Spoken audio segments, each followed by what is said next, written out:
Wrestling has more than one royal family. You can't see me, my time is now. I hear voices in my head thinking. Here we go.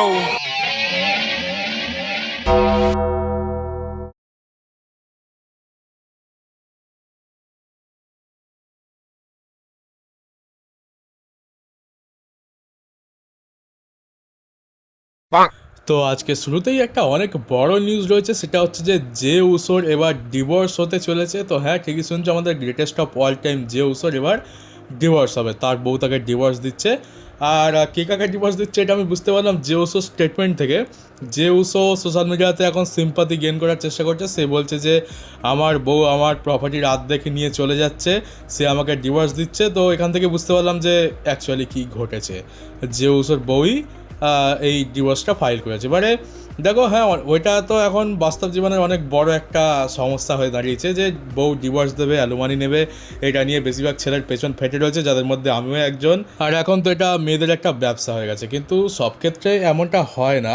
কিছু কিছু ক্ষেত্রে আমরা দেখতে পাই যে দোষ ছেলেদেরও থাকে, বেশিরভাগ ক্ষেত্রে মেয়েদেরই দোষ দেখতে পাই, তারাই উল্টোপাল্টা কাজগুলো করে, কিন্তু সব ক্ষেত্রে সেটা সমান হয় না। আর প্রবলেমটা হচ্ছে যে এখনকার যুগে কোনো ভালো ছেলে ভালো মেয়ে পায় না, আর কোনো ভালো মেয়ে ভালো ছেলে পায় না। দুজনেই ভালো হবে এই কম্বিনেশনটা আমরা খুবই কম দেখতে পাই। এবার দেখো, যে উসোর দোষ আছে কি নেই সেটা তোমরা বিচার করো। আমি অ্যাকচুয়ালি ঘটনাটা বলি, যেটুকু আমি জানলাম। সেটা হচ্ছে যে উসোর 12 বছর আগে বিয়ে হয়েছিল, আর তার একটা ছেলেও রয়েছে, আমরা যেটা দেখলাম। আর তাকে আমরা ডাব্লিউডাব্লিউই টেপিংসেও দেখেছি, যে উসোর সাথে গান্থারের ম্যাচ হচ্ছিল, রিং সাইডে তার ছেলে ছিল। এবারে যে উসোর বউ আর ছেলে থাকা সত্ত্বেও জেদ্দা পার্কার নামে একটা এনএক্সটির খুবই সুন্দরী একজন মহিলা রেসলার রয়েছে, তার সাথে ঘুরে বেড়াচ্ছে, এমনকি নাইট আউটে যাচ্ছে, হোটেলে যাচ্ছে। হোটেলে কী হচ্ছে সেটা আমি আর বললাম না, ওটা তোমরা বুঝেই নাও যে কী করতে যাচ্ছে।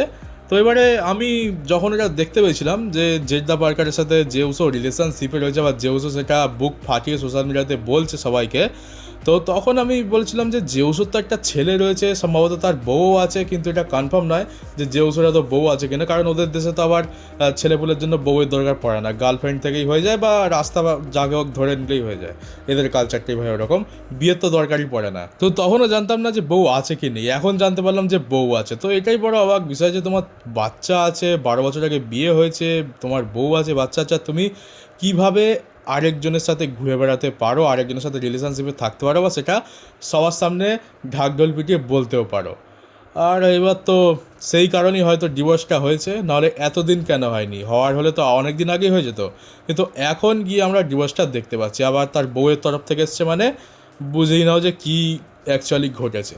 তো এবার জেউসের দোষ কিনা সেটা তোমরা বিচার করো। আমার কথা শুনে তো বুঝেই গেছো যে আমার মতে, আমার চোখে কে দোষী। আর এই আমার মনে হচ্ছে জেউসও একটু ওই রয়্যাল রাম্বল জিতে, তারপর ওয়ার্ল্ড টাইটেল জিতে একটু বেশি উড়ে গেছিলো, আর এখনও খুবই উঠছে। তার সোশ্যাল মিডিয়াতে স্টেটমেন্ট দেখে বা তার হাবভাব দেখে তো সেটাই মনে হয়। জেউসও যেরকম তার লাভ লাইফ চলছে, বা তার পার্সোনাল লাইফ যেরকম চলছে, আমরা তো ওটা কল্পনাই করতে পারি না। মানে আমাদের কাছে তো ওটা অনেক বড় অপরাধ একটা, নিজের বউ বাচ্চা থাকতে কেন অন্য মেয়ের পেছনে ঘুরবো। আর এখন যখন তার বউ ভদ্র মেয়ের মতো তাকে ডিভোর্স দিচ্ছে, যেটা অ্যাকচুয়ালি একটা স্ত্রীর করা উচিত, তখন জেউসও সোশ্যাল মিডিয়াতে এসে তার কান্নাকাটি করছে যে আমার বউ আমার অর্ধেক প্রপার্টি নিয়ে নিচ্ছে, আমার সব কিছু নিয়ে নিচ্ছে, আমার এখন তোমাদের সাপোর্টের দরকার, ভগবান যা করে ভালোর জন্য করে, এইগুলো সে ইনস্টাগ্রামেতে পোস্ট করছে। অ্যাকচুয়ালি সত্যি মানে জেউসের মতো নির্লজ্জ লোক খুব কমই রয়েছে। এক হচ্ছে টাকলা, আর এক হচ্ছে জেউস, দুজনের লজ্জা সরম কিছুই নেই। এর মতো লোকের হাফ প্রপার্টি নয়, বরং ফুল প্রপার্টি নিয়ে নেওয়া উচিত। আর এবার আরও একটা বিবাহ রিলেটেড নিউজ নিয়েই কথা বলি। অ্যাকচুয়ালি বিবাহ হয়েছে কিনা জানি না, তবে প্রেগনেন্ট তো হয়ে গেছে। ম্যান্ডি রোজকে তো তোমাদের নিশ্চয়ই মনে আছে, সেই ম্যান্ডি রোজ যে অনলি ফ্যান্সের মডেল হওয়ার জন্য ডাব্লিউডাব্লিউই ছেড়েছিল, ডাব্লিউডাব্লিউতে পুশ পাওয়া সত্ত্বেও। তো সে তো এখন বহুত কামিয়েছে ভাই, রোলস রয়েস কিনে নিয়েছে 2-3 সপ্তাহের মধ্যে অনলি ফ্যান্স করে, এখন তো আরও বড় হয়ে গেছে। তো ম্যান্ডি রোজ এত বছর পর ফাইনালি সে রিভিল করলো যে তারা তাদের ফার্স্ট চাইল্ড এক্সপেক্ট করছে, সে প্রেগনেন্ট। হ্যাঁ, তো খুবই ভালো, কংগ্রাচুলেশন ম্যান্ডি রোজকে। তবে ভাই আমার পাপি মনে একটাই প্রশ্ন, ম্যান্ডি রোজের বাচ্চা যখন বড় হয়ে তার মায়ের অনলি ফ্যান্স অ্যাকাউন্ট খুঁজে পাবে, তখন কি হবে? স্কুলে তো তার বন্ধুরা জ্বালিয়ে খাবে যে ভাই তোর মায়ের অ্যাকাউন্টের লিঙ্ক দে। টাকলা সিএম পাঙ্ক স্যামির পেছন মারার পর এখন সে কী করেছে যে তার যে আনডিসপিউটেড টাইটেলটা রয়েছে সেটাকে এখন ফ্রিজের মধ্যে রেখে দিয়েছে। এটা নতুন ফ্যান্সরা ভাবে যে কি পাগলের মতো কাজ করেছে, কিন্তু যারা আমার মতো ব্রিটিশ আমলের লোক আছো তারা জানো যে এটা কোন রেফারেন্স। তো 2011 সালে যখন সিএম পাঙ্ক একবার চ্যাম্পিয়ন হয়েছিল তখন সে ফ্রিজের মধ্যেতেই এরকম তার সেই স্পিনার যে টাইটেলটা ছিল সেটা রেখে দিয়েছে। আর আজ ঠিক প্রায় 15 বছর কেটে গেছে, 15 বছর পর সে আবার এটাকে রিক্রিয়েট করলো, সে ফ্রিজের মধ্যে আবার সেই চ্যাম্পিয়নশিপটাকে রেখেছে। আর যা বুঝতে পারছি সিএম পাঙ্ক 15 বছর ধরেই একই ফ্রিজ ইউজ করছে। আমাদের মতোই আর্থিক অবস্থা, বড় লোকরা তো 2-3 বছরই ফ্রিজ চেঞ্জ করে দেয়, সিএম পাঙ্কের তো দেখে মনে হচ্ছে সেই একই ফ্রিজ রয়েছে। আর যেটা টাকলা ভেবেছিল একদম ঠিক সেটাই হচ্ছে, কোডির ওপর যে হেডটা আসতে চলেছিল সেইটা একেবারে সিএম পাঙ্কের দিকে চলে গেছে। মানে সিএম পাঙ্কও এখন অত বেশি হেড করা হচ্ছে না, কিন্তু ভাই খুব জোরদার পরিমাণে কিন্তু ক্রিটিসাইজ করা হচ্ছে যে সিএম পাঙ্ক এটা কী করলো। হিপোক্রেসির একটা সীমা থাকে। সম্ভবত মনে পড়ছে 2013 সালেতে রয়্যাল রাম্বলের সময় সিএম পাঙ্ক চ্যাম্পিয়ন ছিল, রক একজন পার্ট টাইমার সে রিটার্ন করে সিএম পাঙ্কের ব্যান্ড বাজি তাকে হারিয়ে দেয় টাইটেলের জন্য। তারপর সেই টাইটেলটা নিয়ে রেসলমেনিয়াতে যায় রক, আর রয়্যাল রাম্বল জিতে পৌঁছায় রেসলমেনিয়াতে জন সিনা। আর জন সিনা ভার্সেস রকের ম্যাচে টাইটেল অ্যাড করার জন্যই, বা বলতে পারেন টাইটেল তো অ্যাড করতে হতো, কারণ জন সিনা যেহেতু রয়্যাল রাম্বল জিতেছে তাই তাকে ওয়ার্ল্ড টাইটেলের জন্যই লড়তে হবে। তো সেই জন্যই এখানে রক ভার্সেস জন সিনার ম্যাচ করা হয় instead of CM Punk versus John Cena, কারণ রক তখন সিএম পাঙ্কের থেকে অনেক বড় ছিল আর এখনও বড়ই আছে। তো সেই জন্যই আমরা পাইপ বম প্রোমো এইসব দেখতে পেয়েছিলাম। সিএম পাঙ্ক তখন অনেক কথা বলেছিল যে একজন পার্ট টাইমার এসেই চ্যাম্পিয়ন হয়ে গেল শুধুমাত্র সে বেশি টাকা ইনকাম করে দিতে পারে বলে। ডাব্লিউডাব্লিউই নতুন রেসলারদেরকে পুশ করে না, তাদের রেসলারদের কোনো দাম নেই, দাম রয়েছে সেলিব্রিটিদের, পার্ট টাইমারদের।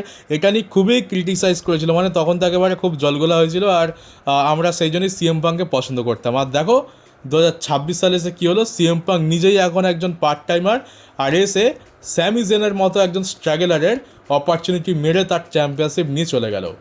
আর তোমাদেরকে বলে রাখি, তোমরা জানো এটা অ্যাকচুয়ালি সিএম পাঙ্ক কী করে যে রেসলমেনিয়াতে রোমানের কাছে টাইটেল হারে, তারপর 3 মাস পর আচমকায় রিটার্ন করে সে টাইটেল জিতেও যায়। মানে একটা ম্যাচে সে টাইটেল হারলো, তার পরের ম্যাচেই সে টাইটেল জিতে গেল, ওয়ার্ল্ড হেভিওয়েট টাইটেল হেরে আনডিসপিউটেড টাইটেল জিতে গেল। তাহলে এটাকে কি বলবে? এটাকে তো হিপোক্রেসি বলা হচ্ছে। যে সিএম পাঙ্কের রককে ক্রিটিসাইজ করেছিল, ডাব্লিউডাব্লিউকে ক্রিটিসাইজ করেছিল, ভিন্স ম্যাকম্যানকে উল্টোপাল্টা বলেছিল পাইপ বম প্রোমোতে, টাকলাকেও বলেছিল, স্টেফনি ম্যাকম্যানকেও বলেছিল, আর আজ এসে সে নিজেই রকের রোলটা প্লে করছে। আর তোমরা দেখতে পাচ্ছ টুইটগুলো, এখানে লোগান পল থেকে শুরু করে বেকি লিঞ্চ, ড্রু ম্যাকিন্টায়ার, কেভিন ওভেন্স সকলেরই টুইট দেখতে পাচ্ছি। এছাড়া আরও অনেকের টুইট রয়েছে। এগুলো তো হয়ে গেল রেসলার যারা তাদের অ্যাকচুয়ালি ক্যারেক্টারই প্লে করছে, কিন্তু ফ্যান্সদের কথা বলো, নিউজের মানে যারা এক্সপার্ট রয়েছে, এই যেমন যারা নিউজের বিশেষজ্ঞ, মানে কী বলে রেসলিংয়ের বিশেষজ্ঞ রয়েছে, তারাও অ্যাকচুয়ালি একই কথা বলছে। তো এইবার সিএম পাঙ্ক কী বলবে? আর আমি যেটা বলছি সেটা হচ্ছে যে সিএম পাঙ্ক কি বলেছিল যে আমি রিটার্ন করবো, আমার সঙ্গে সঙ্গে আনডিসপিউটেড টাইটেল চাই, স্যামিকে আমি হারিয়ে আনডিসপিউটেড টাইটেল জিতে যাব। আর তার যদি চ্যাম্পিয়নশিপ জেতার এতই দম, মানে এতই কথার দম থাকতো, তাহলে সম্ভবত রেসলমেনিয়াতে রোমানের কাছে তাকে হারতে হতো না। সিএম পাঙ্ক তো অবশ্যই বলেনি যে আমাকে রিটার্ন করাও আর আমি স্যামিকে এক্ষুনি হারিয়ে চ্যাম্পিয়নশিপ জিততে চাই। সিএম পাঙ্কে এই কাজটা তো নিশ্চয়ই টাকলাই করেছে, কারণ আমরা জানি যে এটা AEW নয় যে এখানে সুপারস্টারদের কথা শোনা হবে। সুপারস্টারদের ক্রিয়েটিভ কন্ট্রোলসে একটু কিছু হস্তক্ষেপ থাকে, সেটা AEW-তে হয়, এখানে সেটা হয় না। এখানে টাকলা যেটা বলবে সেটাই করতে হবে। তো টাকলাই এটা ফিক্স করেছে যে সিএম পাঙ্ক রিটার্ন করে স্যামিকে হারিয়ে দিয়ে তার টাইটেল নিয়ে নেবে। তো এখানে সিএম পাঙ্কের দোষটা কোথায়?